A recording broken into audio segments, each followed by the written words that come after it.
Hi, I'm Kathryn Nash. And I'm Tom Ford. And we're here with episode, darn it, 3! But what day? Hi, I'm Kathryn Nash. Hello, I'm Tom Ford. And here we are, day 3, which is our You've Booked the Gig, Now What? Congratulations! Yeah, congrats! You've you got the role. So what do we do now? So hopefully you would have been given the script, or you have the script. First thing you should do is read the script. Definitely read the script. I have been in a couple of rehearsals with peeps that rock up on the first day and they're like, I don't know what role I'm playing. Yeah. I got an email said I should be here. Yeah. Read the script. Yeah, please read the script. You will have no idea what you're doing if you don't read the script, and it just puts you in a good place to begin rehearsals, knowing what happens in the show you're in. Read it a couple of times, but at the very least, read it. And now, my favorite part. Highlighting your script. It sounds very obvious, but again, make sure you highlight your lines. Sometimes I've gone through scripts and I've missed lines, and it's very awkward in the table read on the first day when you get there and everyone's looking at you like, yeah. If you're a swing, which is something I've been before, so that's when you understudy all of the roles in the show, usually one gender. So if you're the female swing, you understudy all the women.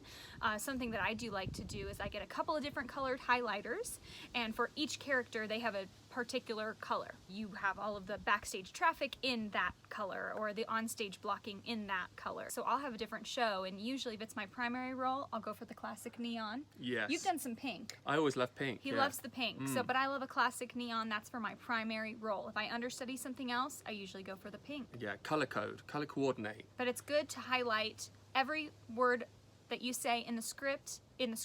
Highlight. I usually highlight my name and the line. Some people just highlight the name. It's up to you. It's Whatever. a personal preference. And I usually get those tiny little tabs, the multicolored tabs, and I will put them in every scene when my character first enters. Yeah. And that just saves time in rehearsals, because they'll just be like, okay, we're going to take it from the top of scene 3. And if you're like scrolling through your book, it's just a little tip that I've learned along the way. Yeah, make sure you tab your pages. Kind of like what we're talking about with the neon. You can tab all of your primary roles neon, and you usually do them on the book, and they go to like a little waterfall. Don't put it right behind each other. That's unhelpful. That's unhelpful. So now you know who your character is, or characters if you're playing a few different characters. Now, something that I've always done, because I come from an acting background, is to create a character profile for each character. So from the script, you should be able to know who your character is, obviously, what's their name, where maybe you can tell where they're from, maybe you know how old they are. If you don't know those things, it helps me to make them up, and like from what I read of the play, how old they are, what is their job, how do they get to where they are in the show right now? How do they know these people? Do they like these other characters? Do they not like these other characters? Just so that informs how I learn the script and how I'm going to play the role when it comes to rehearsals. So I will use that in the back of my script. I will make a character breakdown. Sometimes it's a mind map. Sometimes it's bullet points. It doesn't have to be a whole essay. I know some people do that. Sometimes people will write letters from their characters to somebody else. Just depends how deep you want to go, and especially in a musical, if you're in the ensemble or a swing or an understudy. So what I usually do is I go and I write a whole list of the Udahagen 9 questions, which if you're interested in it, go ahead, go look it up. But it is all of the questions that Tom was just saying, and maybe a little bit more. So usually for each character, I have to go by the hard facts. You have to look through the script and read the script as you do in step 1, and the hard facts that are there, usually location, age, those are all things that you can't budge on. It's not a create your own adventure kind of thing for every role out there. You have some hard facts and you can build off of those hard facts. So what I usually do is I go through and I use my Udahagen 9 questions, which is who are you, where are you from, where did you just come from, which is something you can even do for each scene. So each scene, when you're about to come on stage, where have I just traveled from? Why am I entering this room now? What room was I just in? Those are all things that you can think about even before rehearsal begins.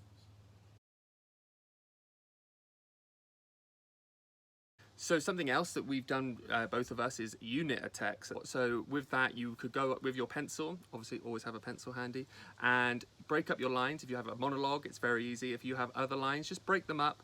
I usually draw a light line underneath each line. What am I trying to achieve? What's my objective? Am I trying to make the other character on stage believe me? Or if it's in a song, am I trying to provoke an angry reaction? Do I want them to give me money? Do I want them to save my life? Do I want them to love me? I have to kind of write down what each line means, because otherwise you're just saying lines for no reason. We don't have you all in the room with us, but you never want to play an emotion. So you don't want to say, underline a line, and what Thom is saying isn't underline and say, be angry.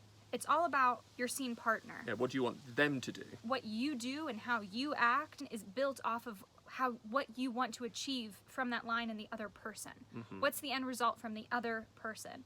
So that's stuff that can totally unfold when you're actually in rehearsal, but it is super helpful to go into the rehearsal already having an idea of what your character wants from your scene partner. It's good to have all these things in your pocket for rehearsals. The more prepared you are, the better it is. Accents as well. We both play roles often that have different accents. All the time. If you saw the panto, you know that I did a German accent as Herman's a German. So with that, I had to write on my script things, because like W's become V sounds. So in my script, every word, I would take the W and make that a V. If it was TH, I'd make that a Z. I would go through the whole script and change every word so it phonetically sounded how I wanted to make that sound. Like somewhere, it would be like somewhere. So I'd put some, V-E-R-E, just so when I'm learning the script, I'm learning it how it's written on the page, which just helps me when I'm learning for a different accent. So, learning lines. There are a couple of tips and some tricks that I have used to learn lines. So the biggest rule, well, for us, Thom and I both feel the same way about this, but you don't want to go into rehearsal completely memorized. You want them almost completely off script, but you need to have a little bit of wiggle room so you can add in intention from the director. Tips that I use for memorizing a script: if you are the main lead in a show, like one of my very first leads in a show, I went through the entire script and I think I had something like 500 individual lines, and I made cue cards for each line. There were just so many, there was no way I was going to be able to just look through it and highlight it and read it. I made a cue card with each side, kind of like you're learning Italian, right? So what I would do is I'd write the cue line of, "Hello, Nicole, how are you?" And my line would be on the other side, and I'd have to kind of memorize, and then I'd flip it if I couldn't figure it out. And I did that for every single one of those 500 lines. Very impressive. And I practiced with those for weeks leading up to rehearsal. And even with that, I still wasn't completely memorized by the time I got there, because I need to kind of get the blocking into my body, and then I'll have it. That's one of the tips that I use. A director that I worked with told me to whisper my lines as I learned them, so I didn't get stuck in a rhythm of saying the lines the same way. And I will always move around. If anyone's ever seen me learning lines, they'll see that I'm walking around, just because I don't like to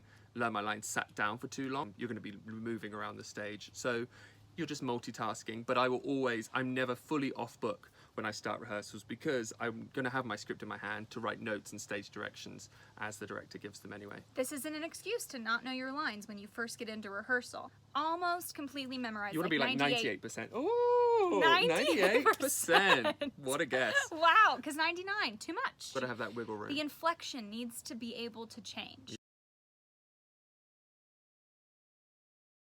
And that's a change is the last topic we're going to say. Obviously, we've said this before about theatre, but always be open to change, because you may come up with an accent, a backstory, and unit your text and say, this is my objective for that line. And then you get into rehearsals and the director is like, no. Each character is between the actor and the director. Now, the character is not only you, and you're not in charge of its vision. So no matter how many months you've spent learning this script and going over it, the director is going to have different ideas, and you both can walk forward on the path together, or you can butt heads in the middle and try to walk separate ways and never land on something that feels right for both you and the director. But at the end of the day, the director really is going to have the final say. It can be a nice way of getting there, or it can be really difficult. So if you're open to interpretation, you're open to change, and open to be given notes, it's going to be a more enjoyable experience for everyone. Awesome. So that's preparing yourself for rehearsals. On tomorrow's lesson, we'll be looking at how do you cope, and how many tips and tricks for actual rehearsals themselves. And as you're listening, as we always say, don't stress. Do not stress. Everything is really exciting. Look forward to rehearsal. Be anticipatory. Ooh, good word. We'll see you tomorrow. See ya.